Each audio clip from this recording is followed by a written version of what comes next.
Welcome back, warrior. Hold on. Okay, so we have lost our little recording device, our audio recording piece, and I don't know where it is, so we're not able to use it this time.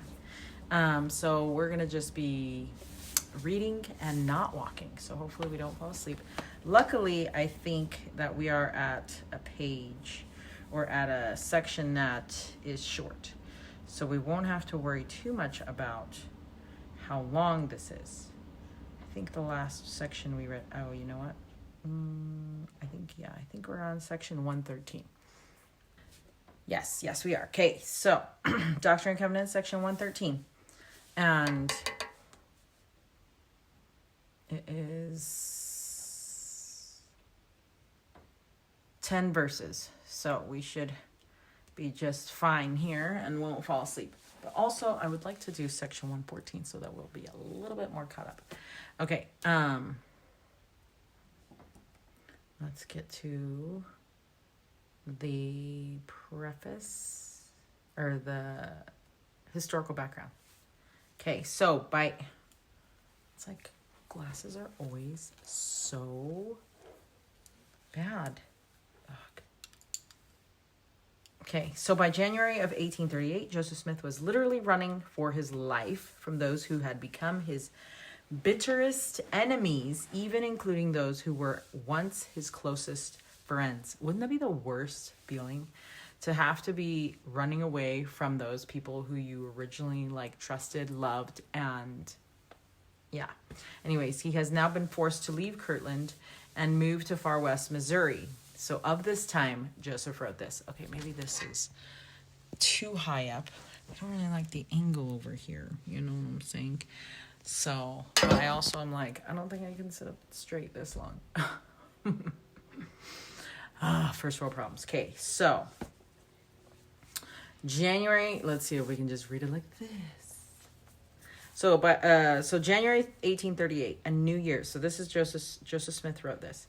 A new year dawned upon the church in Kirtland in all the bitterness of the spirit of apostate mobocracy. He's just inventing words. Which continued to rage and grow hotter and hotter until Elder Rigdon and myself were obliged to flee from its deadly influence, as did the apostles and prophets of old. And as Jesus said, when they persecute you in one city, flee to another. On the evening of the 12th of January, about 10 o'clock, we left Kirtland on horseback to escape mob violence, which was about to burst upon us under the color of legal process to cover the hellish designs of our enemies and to save themselves from the just judgment of the law. Okay, did you hear what he said, though? It says that when they persecute you in one city, flee to another. I love that. That's just like safety, right? Like get to a place where you will feel safe. And I think that can apply to a lot of situations, not just like bullying from school friends. When I was going to elementary school, the kids in my own neighborhood, so this school, it was where I could walk to. Okay, I could walk to this school. And, well, I mean, I guess it was like a little further, but it's fine. And so when I was in 5th grade, I was like, I don't have any friends here. Like, there's 0 people that I want to go to school with in middle school. But all these kids were going to the same middle school. And I was like, I am not about to have this all over again in middle school. I'm like, no thanks. So I decided to tell my mom that I was struggling with that school. And so she said that she would look up other schools that I could go to. And that was awesome because then I was able to go to a completely new school. And it was called a magnet program school, where they would bring in students from other places because the school that I went to was predominantly black. And so, well, the school I chose to go to now. And so they would bring in other students from other places to add diversity to the school. But they would do it through a program that was like science pre-engineering or something like that. Anyways, it worked well because I really liked that. And I wanted to be an architect.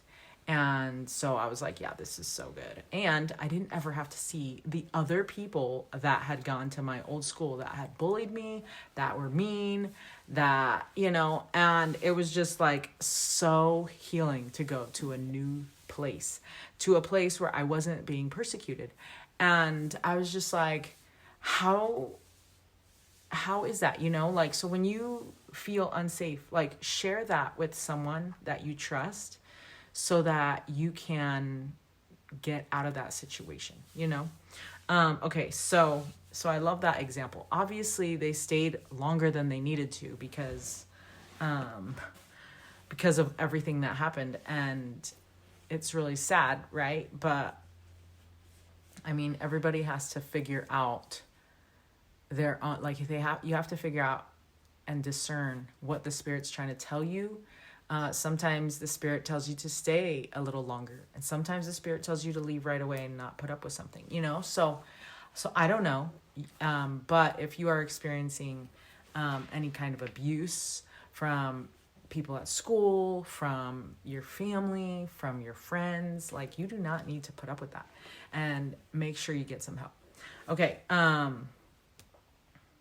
Then he continued to say, we continued our travels during the night, and at 8:00 on the morning of the 13th, arrived among the brethren in Norton Township, Medina County, Ohio, a distance of 60 miles from Kirtland. Here we tarried about 36 hours when our families arrived, and on the 16th we pursued our journey with the families in covered wagons towards the city of Far West in Missouri. We passed through Dayton and Eaton in Ohio and Dublin, Indiana, and in the latter place we tarried 9 days and refreshed ourselves. So that must have been like a really fun place to be. When you're taking like a road trip, it's like, what are those favorite places that you like to go to when you take that specific road trip?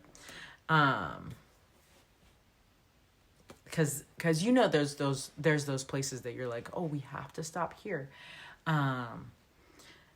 If we ever go to like Nevada, I like to stop in St. George and go to the temple there, because it's like so beautiful, and there's like a shake shop, and anyway, it's like really awesome. Okay, then he says, the weather was extremely cold. We were obliged to secret ourselves in our wagons sometimes to elude the grasp of our pursuers, who continued their pursuit of us more than 200 miles from Kirtland, armed with pistols and guns, seeking our lives. What?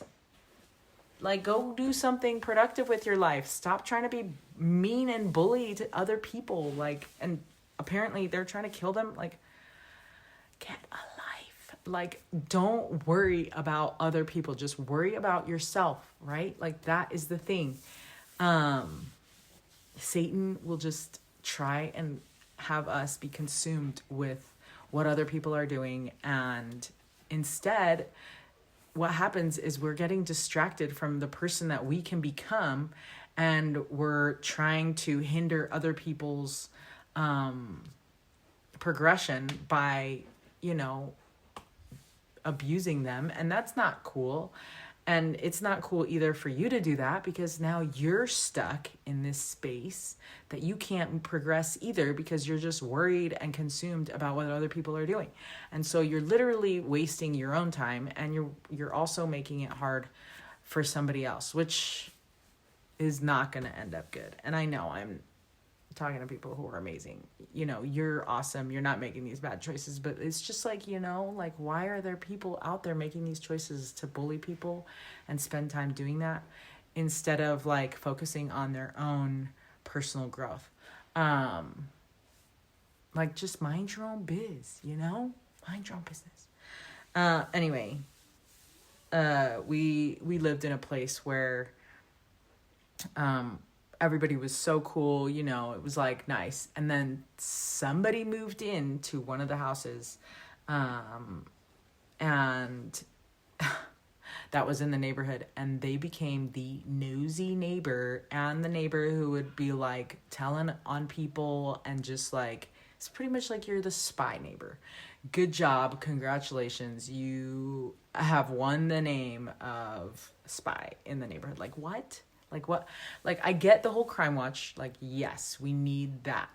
But like, who cares what other people are doing? Just mind your own business. You know what I mean? And I could give you an example, but I don't want, maybe they'd be watching and I don't want to say anything.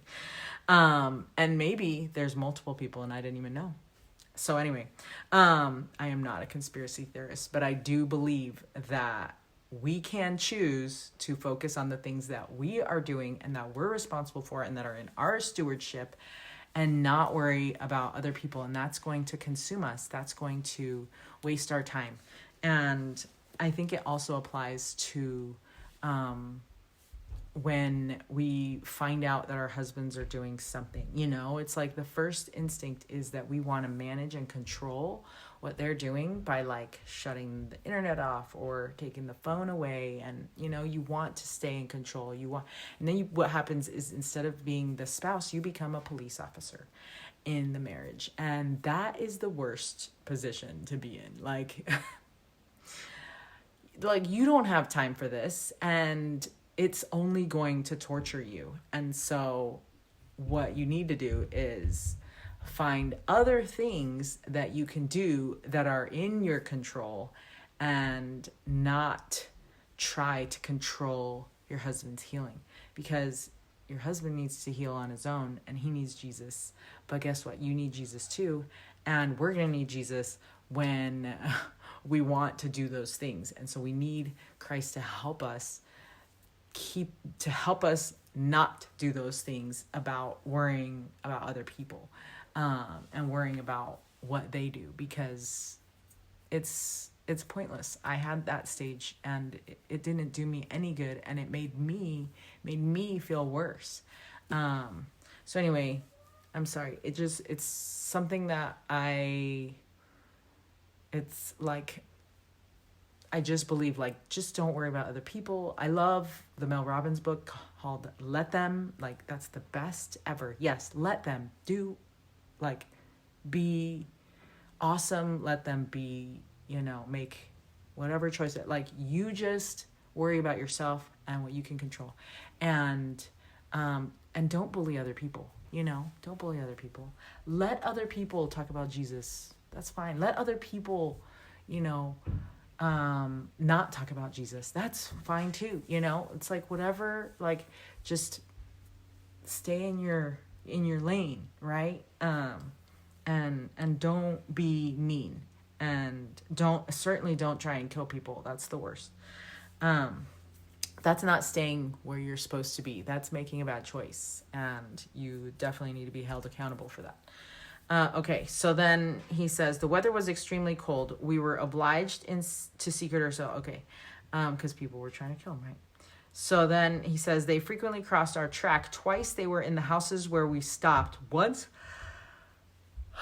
that would be scary. That would be scary. Once we tarried all night in the same house with them, with only a partition between us and them, and heard their oaths and imprecations and threats concerning us, if they could catch us.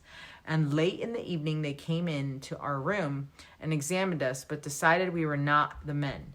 At other times we passed them in the streets and gazed upon them, and they on us, but they knew us not.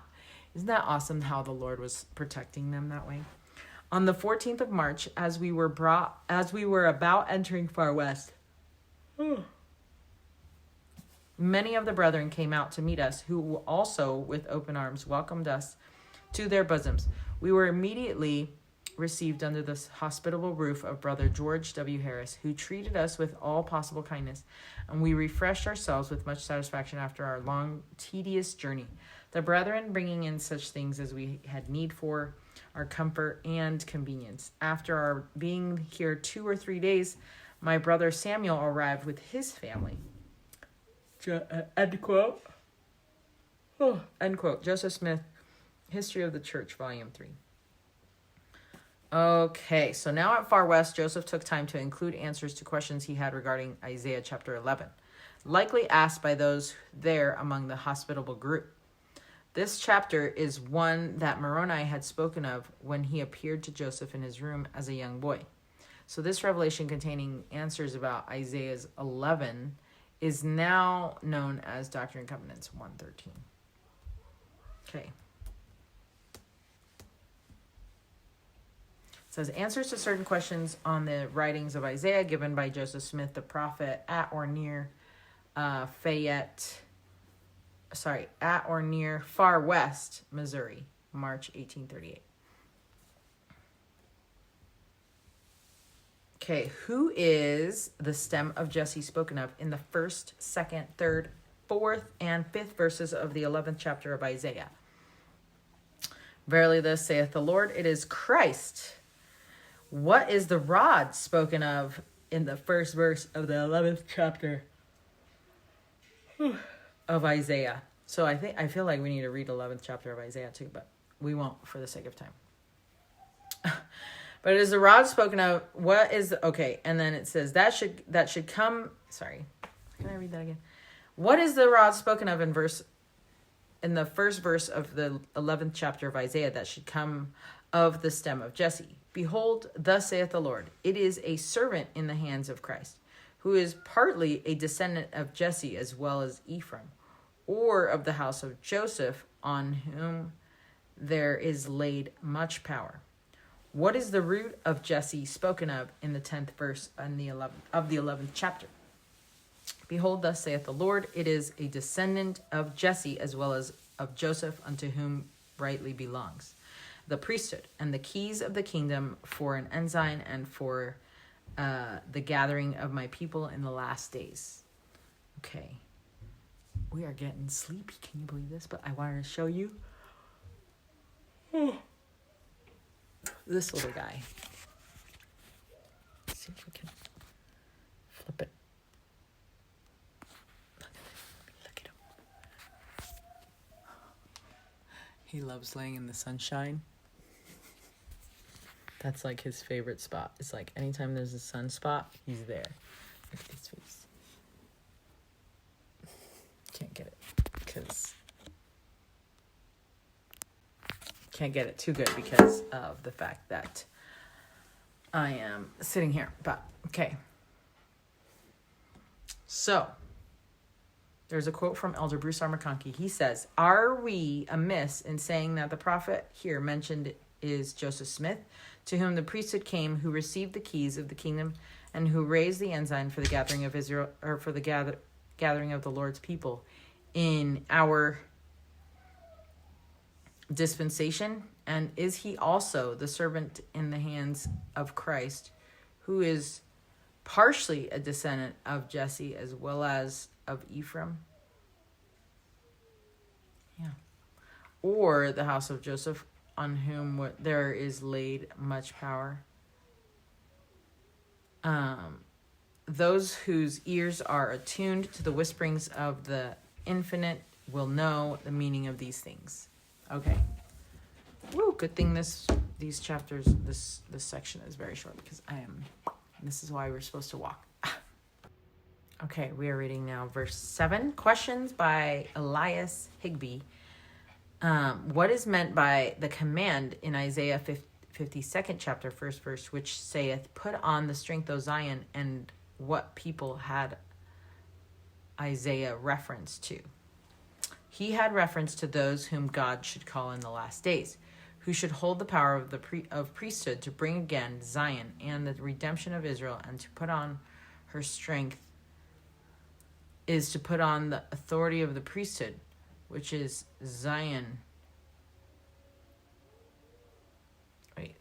Priesthood, which she, Zion, has the right to by lineage.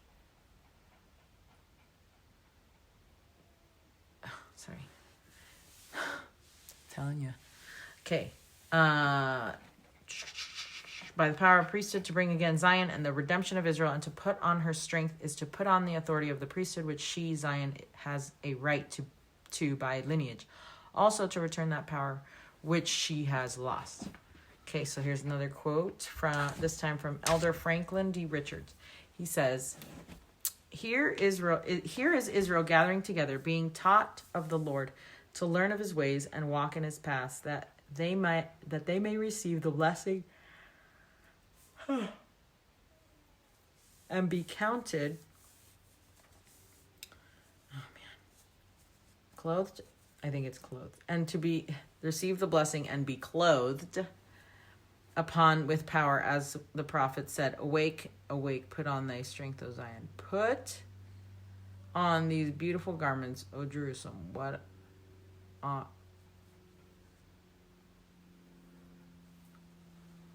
said, awake, awake, awake. Hold on. May receive the blessing and be clothed upon with power, as the prophet said, awake, awake, put on thy strength, O Zion, put on thy beautiful garments, O Jerusalem.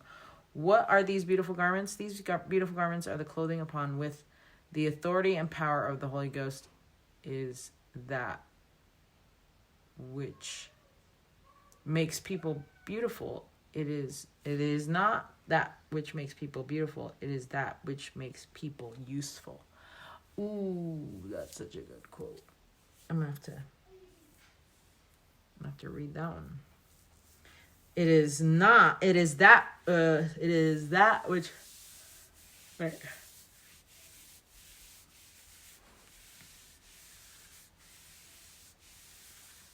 Oh, I'm like reading the worst here.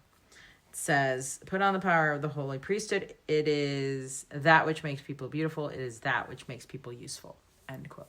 Okay, Elder Franklin D. Richards, Power of the Gospel. I feel like I totally butchered that, but at the same time, I feel how I delayed, sorry. I literally can't think straight. Okay, anyways, I love that it says, it is that which makes people beautiful. It is that which makes people useful. It's the temple garment, right? When we keep our covenants with the Lord, that is what that's what makes us beautiful. Okay, then verse 9. What are we to understand by Zion losing herself from the bands of her neck? Second verse. What are we to understand that the scattered remnants of are exhorted to return to the Lord from whence they have fallen, which if they do, the promise of the Lord is that he will speak to them or give them revelation. See the 6th, 7th, and 8th verses. The bands of her neck are the curses of God upon her, or the remnants of Israel in their sacred condition among the Gentiles. Okay, another quote, this time from President Nelson. He says, anytime you do anything that helps anyone on either side of the veil, take step toward making covenants with God and receiving their essential baptismal and temple ordinances are helping to gather Israel. It is as simple as that.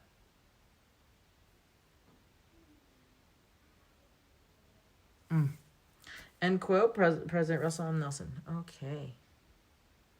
That is it for section 113. Good thing too, because I don't think you could put up with me falling asleep any longer, right? All right. We're gonna read it a little bit. Oh, you know what? We're gonna read section 114 too, because we're gonna put it together. Get both sleepy things out of the way. Okay. 113. It says, Isaiah can be confusing. The Lord tells Elias that Isaiah's use of Zion referenced those whom God would call in the last days, who would hold the power of priesthood to bring again Zion and the redemption of Israel. To put on her strength is to put on the authority of the priesthood. Put on thy strength, O Zion. And that is powerful. Okay, Doctrine and Covenants, section 114. Let's get this one done. Look, Frodo. He loves light. He's like a cat. You see this light right there? He really wants it. Are you going to get it? Get it. Get it. Oh, and then now he sees another light.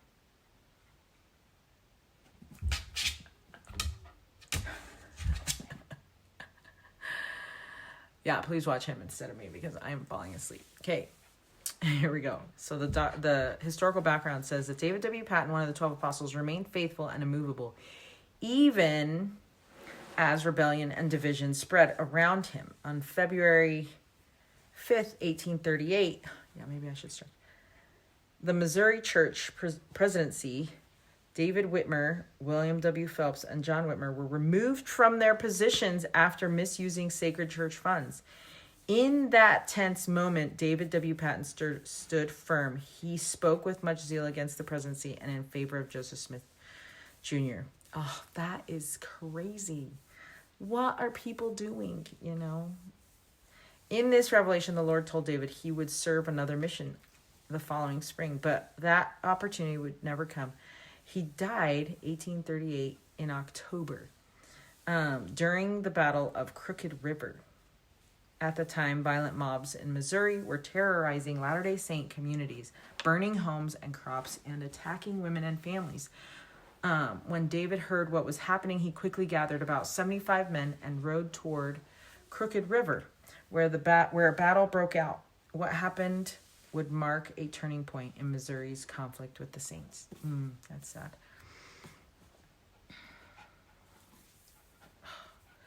Okay, so we got this. Verse 113. Frodo, stop. Okay, it says, Revelation given through Joseph Smith the prophet at Far West, Missouri, April 11th, 1838. It says, Verily, thus saith the Lord, it is wisdom in my servant David W. Patton that he settle up all his business as soon as he possibly can, and make a disposition of his merchandise, that he may perform a mission unto me next spring in company with others, even 12, including himself, to testify of my name and bear glad tidings unto all the world. For verily thus saith the Lord, that inasmuch as there are those among you who deny my name, others shall be planted in their stead and receive their bishopric. Amen. Okay. So it says, here the Lord was preparing David for a mission he would never serve, as he would die before it could take place. It was a mission he would have been well suited for. Conditions would be dangerous by then, and David was known for his fearlessness. David had made known to the prophet that he had asked the Lord to let him die the death of a martyr, at which the prophet, greatly moved, expressed extreme sorrow. Oh no. For said he to David, when a man of your faith asks the Lord for anything, he generally gets it. Ooh. So the last verse reflected the reality that David was living. Some of his closest friends were now leaving the church, but not David. He was immovable and faced adversity head on. Of his death and burial, Joseph Smith wrote this. Brother Patton was buried this day at Far West, and before the funeral I called at Brother Patton's house. And while meditating on the scene before me in the presence of his friends, I could not help pointing out his lifeless body and testifying, there lies a man that has done just as he said he would. He has laid down his life for his friends. Oh. End quote. Joseph Smith, History of the Church, Volume 3. That is so sweet. And it makes me sad because people are the worst, So a little bit about David W. Patton. He was born in Vermont, 1799. He was a farmer. He married Phoebe Ann Babcock, baptized by his brother John, served several missions, a member of the Quorum of the 12 Apostles, was sent to the exiled saints in Missouri, where he ministered to them. He died at the Battle of Crooked River, was the first martyr in this dispensation, and he was one of the 12 apostles and died as he had lived, a man of God and strong in faith, of a glorious resurrection in a world where mobs will have no power or place. While he's asking to die as a martyr, I'm asking to die in my sleep. Why? Because it seems a lot more peaceful, a lot less drama, and yeah, like that's what I would rather prefer. He was courageous. So there's this story here, and Joseph Fielding Smith wrote it. So it says 15 of the company were detached from the main body while, so this is the company that he gathered 75 men and rode toward Crooked River. So the Battle of Crooked River. Okay, so 15 of the company were detached from the main body, while 60 continued their march till they arrived near the ford of Crooked River, where they dismounted, tied their horses, and leaving four or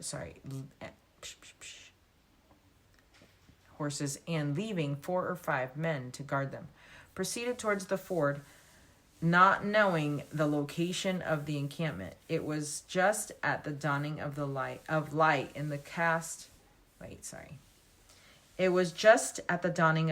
in the east when they were marching quietly along the road, and near the top of the hill which descends to the river, that the report of a gun was heard, and young Patrick O'Banion reeled out of the ranks and fell mortally wounded. Thus the work of death commenced when Captain Patton ordered a charge and rushed down the hill on a fast trot, and when within about 50 yards of the camp the mob formed a line under the bank of the river below their tents. It was yet so dark that little could be seen by looking at the west, while the mob, looking towards the dawning light, could see Patton and his men. When they fired a broadside, and 3 or 4 of the brethren fell, Captain Patton ordered the fire returned, which was instantly obeyed, to great disadvantage in the darkness, which yet continued. The fire was repeated by the mob and returned by Captain Patton's company, who gave the watchword, God and liberty. Captain Patton then ordered a charge, which was instantly obeyed. The parties immediately came to contact with their swords, and the mob were soon put to flight, crossing the river at the ford and such places as they could get a chance. In the pursuit, one of the mob fled from behind a tree, wheeled, and shot Captain Patton, who instantly fell, mortally wounded, having received a large ball to his bowels. Ooh. Patton was carried into Brother Winchester's 3 miles from the city of Far West, where he died that night. Patrick O'Banion died soon after, and Brother Carter's body was also brought from Crooked River when it was discovered who he was. End quote. So, from Joseph Fielding Smith, Essentials in Church History. Okay, now that is it for Doctrine and Covenants, section 114. Read it, live it. Says, the Lord chose the name for his church in the last days. It was to be called the Church of Jesus Christ of Latter-day Saints. A friend once called it the shortest testimony of the restored gospel. Use it. Ooh, I love that.